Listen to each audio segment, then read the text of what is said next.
আজকে আমি মাকে অফার দিয়েছিলাম যে আজকে আমি রান্নাটা করব।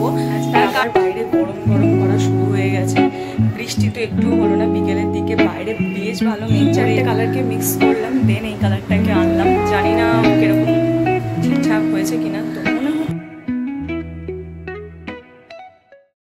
Hello friends, good morning, welcome back to my channel with a new blog. আজ হচ্ছে শুক্রবার আর ঘড়ির কাঁটা এখন সকাল 9টার ঘরে।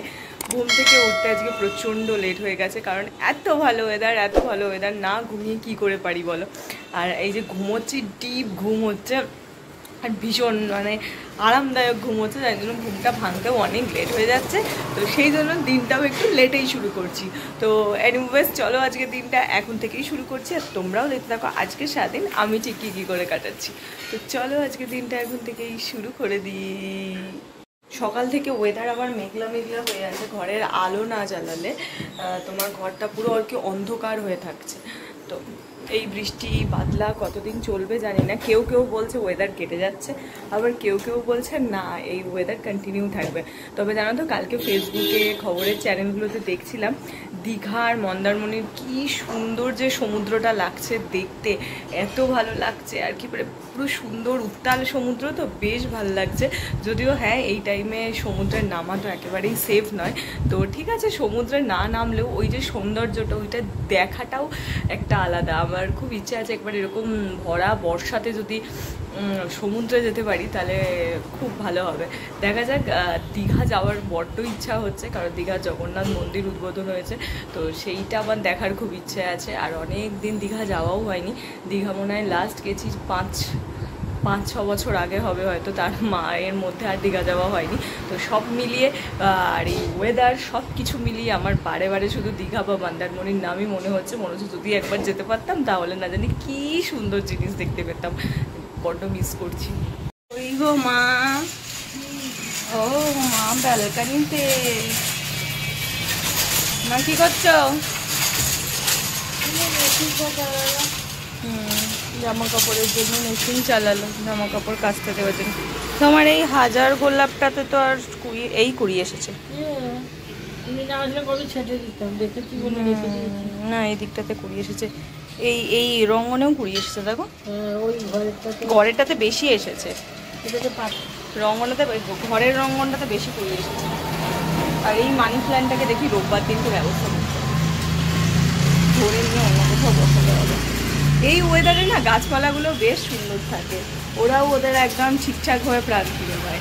আর এই গাছগুলো যেহেতু ইনডোর, আর সেই জন্য ওদের এই ওয়েদারটা ওদের জন্য একদম ঠিকঠাক, সেই জন্য এরাও একদম মাথা চারা দিয়ে উঠেছে সুন্দরভাবে, একদম ঝলমল ঝলমল করছে। অতি রোদ তো এরা আবার নিতে পারে না।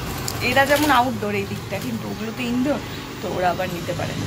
বহুত দিন হয়ে গেছে আমাদের গাছের দোকানেও যাওয়া হয়নি, বলো মা, রথতলাতে যাওয়া হয়নি, কিন্তু মা এখন যেতে না করে, তাই না বলো? এখন যাবো না, কারণ গেলে আমাদের গাছ রাখার জায়গা নেই। তো হ্যাঁ, গাছ রাখার জায়গা নেই, তাই গাছগুলোকে তো রাখারও জায়গা দিতে হবে। তো সেই কারণে এখন আর আমরা রথতলা যাচ্ছি না, নিজের মনকে বেঁধে রেখেছি। ঠিক আছে, যে কটা আছে এ কটাকেই সুন্দর সুস্থভাবে লালন পালন করি, তারপরে আবার কখনো গিয়ে নিয়ে আসবে।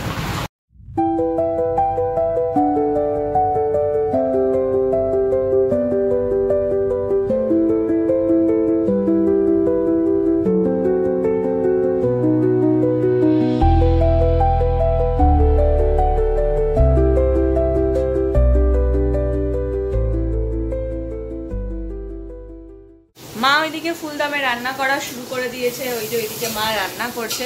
তবে আজকে আমি মাকে অফার দিয়েছিলাম যে আজকে আমি রান্নাটা করব। তার কারণ আমি একটা রেসিপি দেখেছি ফেসবুকে দেখেছি আই থিঙ্ক, তো সেই রেসিপিটা আমি একটু করতে চেয়েছিলাম, কিন্তু আমার মা আমাকে কিছুতেই করতে দিল না। কেন দিলে না গো মা? হ্যাঁ এই বাবা, আমি না বললাম? তুমি তো বললো ওইটা করলে আমি খাবো না। সে তো পরের কথা, সেটা তো আমি অনলাইন অর্ডার করে নিতে পারতাম। সেই সব কিছু না, ওটা খাবে না। আমার মায়ের অনেক বাতিক আছে, বুঝলে? বলো, ওইটা ভাল লাগে না? তা আমি তো তোমাকে বললাম, তুমি তো চেষ্টাতেই নামলে না। কি করছো গো মা? রান্নাটা বেশ বাটা বাটা কিছু গন্ধ বেরোচ্ছে না, কি বাটা শুনি? কি পটলের ওই বীজ বাড়ছো? রসুন ফোড়ন দিলে মনে হচ্ছে। আমি পটলের বীজটাই খাই না, তার আবার বাটা। বাবা শাক ভাজবে বললে ভাজবে না বাবা? শাক ভাজা, এইটা পটল সর্ষে, মাছ, বাপরে বাপ কত খাবার। যদিও কালকে আমার পটল সর্ষে আছে। এটা মা একটা কি রেসিপি করছে, চলো গিয়ে দেখি তো কেমন দেখতে। এইটুকুনি করছো তোমার জন্য? তুই কি খাবি না তো? কতটা পটল ছিল, বেশি হবে। ওই পটলের যে দোলমার জন্য যে বীজটা দিলাম, পটলের দানাগুলোকে বেটেছে, তার মধ্যে সর্ষে দিয়েছে মনে হয় না? পোস্ত আছে, কাঁচা লঙ্কা, কাঁচা লঙ্কা আর মনে হয় একটু না, কিন্তু পোস্তর সঙ্গে রসুন যাবে, যেতেও পারে, অনেকে তো রসুন পোস্ত খায়। কেন? কপি পাতা বাটাতে তো। হ্ঁ, কপির পাতা বাটাতে তো তাই। দাও চা দাও। ইউনিক সব রেসিপি করছো। কোথায় দেখেছো রেসিপিটা? মন থেকে? মন থেকে বার করেছে। পটলের পাতা বাটা না, পটলের খোসা বাটা। হ্যাঁ মা, পটলের খোসা বাটাটা যদি হয়, ঠিক কথা। হ্যাঁ, পটলের খোসা বাটা যদি হয়, পটলের দানাগুলো কেন ভাজা হবে, পাটা হবে না? ঠিক কথা, সেটাও খাওয়া যায়।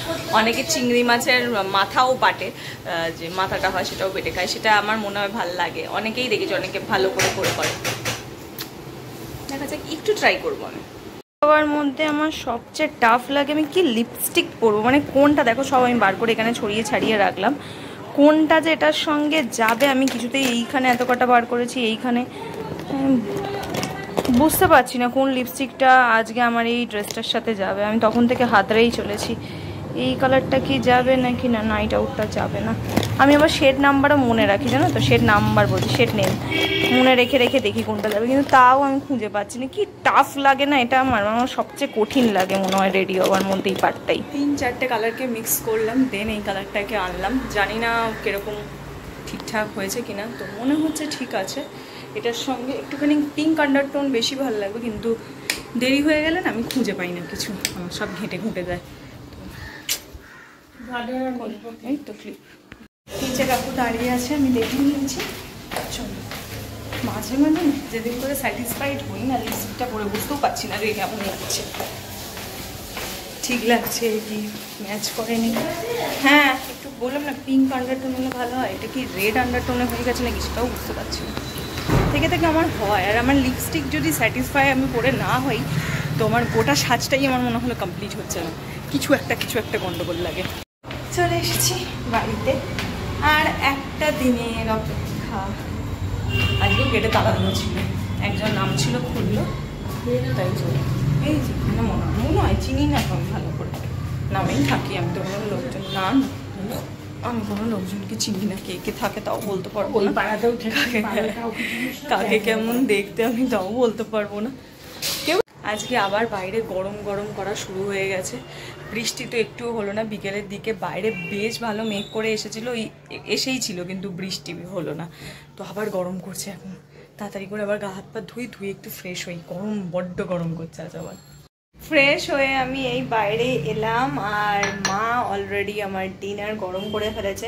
লাস্ট 2-3 দিন ধরে আমি টানা স্যুপ খেয়েছি, কোনো ভুলভাল কিছুই খাইনি, তো আজ ভাবলাম একটুখানি, ভুলভাল কিছু নয় বাট কি, হ্যাঁ ভুলভাল কিছুই নয়, কিন্তু কি খাবো, চিকেন খাবো, চিকেন আর রুটি, নর্মাল খাবার। চিকেন যে খুব ভুলভাল খাবার সেটা তো একেবারেই নয়, চিকেন ভীষণ হেলদি, বাট হেলদি ওয়েতে খাবো না। চিকেন কষা খাবো, সেটা আমাকে কিরকম বানিয়েছে সেটা আমাকে দেখতে হবে। কোনো হাবজি কাবজি মশলা দিয়েছো? আমি যা দেওয়ার আমার নরমাল তো, যেমন খাসি মাংস করি তেমনই আমি মুরগি করেছি আজকে। তাহলে ঠিক আছে। এর আগের দিনকে মা তো ওর মধ্যে যেটা কি চিকেন মাহারানি বানিয়েছিল, খেতে কিন্তু দুর্ধর্ষ হয়েছিল, কিন্তু ওর মধ্যে মারাত্মক রকমের ভুলভাল মশলা ছিল, মারাত্মক রকম কাজু ছিল, আলমন্ড ছিল, দুধ ছিল, আরও কিসব ছিল বেশ বলেছে, মানে মারাত্মক রকম। তো ভালো জিনিস খেতে গেলে তোমার ভালো জিনিস, উল্টোপাল্টা জিনিস তো দিতেই হবে, আর এটা তো জগৎ সংসারের নিয়ম। যেটা তোমার টেস্ট ভালো হয় সেটা হচ্ছে শরীরের জন্য ভালো নয়, আর যেটা টেস্ট খারাপ সেটা শরীরের জন্য ভালো, এটা একদম অবধারিত, হবেই হবে। যেটা তোমার টেস্ট একদম খেলেই তুমি পাগলা হয়ে যাবে, সেটা কিন্তু কোনো দিন দেখবে না শরীরের জন্য ভালো। এটা হচ্ছে আমাদের মানে পৃথিবীরই নিয়ম, এটা পৃথিবীর এই এক্স্যাক্ট এই নিয়মটাই আছে। তো যাই হোক, মা ওটা চিকেনটা বার করুক আর আমি দেখি আর তোমাদেরকেও দেখাই চিকেনটা এক্স্যাক্টলি কেমন হয়েছে। অলরেডি মা মাইক্রোওয়েভে গরম করাও হয়ে গেছে, এবার দেবে আর আমি দেখি। নিয়ে চলে এসেছে টানটানা, এই হচ্ছে চিকেন কষা। আলু আছে তো, এই হচ্ছে গরম গরম চিকেন কষা। আলু ছাড়া আমার ভালো লাগে না যে কোনো মাংসই, হ্যাঁ যে কোনো মাংসই আমি আলু ছাড়া খাওয়া পছন্দ করি না। সেই আর ছোটো ছোটো করে পিস করে চিকেন কাটতে বলেছে, সেই ওয়াইজ চিকেন কষা। আর তার সঙ্গে রুটি, আর রুটি তো এই যে এখানে গরম গরম রুটি রাখা রয়েছে, আর তার সঙ্গে স্যালাড। আমার জলের বোতল নিয়ে আমি ঘরে যাই। ঘড়ির কাঁটা দেখে নাও কটা বাজে, মানে কি পরিমাণ আমি আজকেও লেট করেছি। মা আমি ঘরে যাচ্ছি, তুমি আসার সময় শুধু পেঁয়াজটা কেটে আনবে। ঠিক আছে। মা পা ছড়িয়ে খাচ্ছে কেন? দূরে বিয়ে হবে। হ্যাঁ ও, তুমি তো বলেছো পা ছড়িয়ে গেলে দূরে বিয়ে হয়, বলেছো না? তাহলে দেখো দেখো কিরকম ভাবে বলছে, দেখো কোথায় যাবে? শ্বশুর বাড়ি পেয়ে গেছে নাকি নতুন আবার খুঁজে? ও, পা ছড়িয়ে খেতে নেই জানো না, তাহলে খাচ্ছ কেন? একদম উচিত নয় পা ছড়িয়ে খাওয়া। আর এই মাও খেতে বসেছে চিকেন আর রুটি, আর আমি এখানে টিভিতে ভিডিও দেখছি। আজ বেশ অনেকদিন বাদে রাতে শোয়ার সময় একটু রুম ফ্রেশনার স্প্রে করব। তো এর মধ্যে কিছুদিন করা হয়নি, তার কারণ এসি চালাইনি। যা ঠান্ডা ঠান্ডা ওয়েদার ছিল, এসির প্রয়োজন পড়ছিল না। কিন্তু আজ আবার বললাম বাইরে একটু গরম গরম আছে, তো কারণে এসির প্রয়োজনীয়তা আমরা বোধ করছি। সেই জন্য এটা শেষ হতে গেল, আর একটু আছে, খলখল কলকল করছে, এত ভালো লাগে। তো ঘরে বসে খেলাম না, তো স্প্রে করার প্রয়োজন, শুধু ঘরে বসে খেয়েছি বলে নয়, জানোই এখন এসি ঘরে আমাদের একটা অ্যাডিকশান আছে রুম ফ্রেশনারটা ইউজ করা, তো সেই কারণে ইউজ করে নিলাম। এবার ঘরের আলো বন্ধ করে বাইরে যাই, ব্রাশ করি, টিভি বন্ধ করি, তারপর শুতে আসবো ফাইনালি। চলো বাইরের ঘরে গিয়ে ব্রাশটা করি, অন্ধকার। সারা সপ্তাহ মোটামুটি আমি ওয়েট করে থাকি কবে শনিবারটা আসবে, কারণ শনিবার যেরকম অফিস যেতে আমার ইচ্ছে করে না সেরকম একদিক দিয়ে ঠিকই, আবার শনিবারটা অফিস যখন যাই আর তখন একটা আলাদা মজা থাকে যে এই তো আজকে যাচ্ছি কাল যেতে হবে না, এরকম একটা আলাদা ফিলিং থাকে। তো সেই সব মিলিয়ে আমি সত্যিকারের বলছি সারা সপ্তাহটা আমি শুধুমাত্র এই দিনটার জন্যই ওয়েট করতে থাকি। আর যখন এই শুক্রবারের রাতটা আসে তখন মনে হয় না দূর আবার কালকে দিনটা অফিস যেতে হবে, যেতে একটু ইচ্ছে করে না, কিন্তু আবার যখন সকালটা হয় তখন এন্থু পেয়ে যাই যে অফিসটা যাই আজকে, তাহলেই কালকে ছুটি। তো এরকম একটা ফিল হয়। আবার এই শনিবার রোববার তো জামাই ষষ্ঠী পড়েছে, যদিও হ্যাঁ আমার তো আর জামাই নেই, তো জামাই ষষ্ঠী নিয়ে আলাদা কোনো এক্সাইটমেন্ট নেই ঠিকই, বাট ওই রোববার বাড়ি থাকবো ব্যাস, এটাই আলাদা এক্সাইটমেন্ট।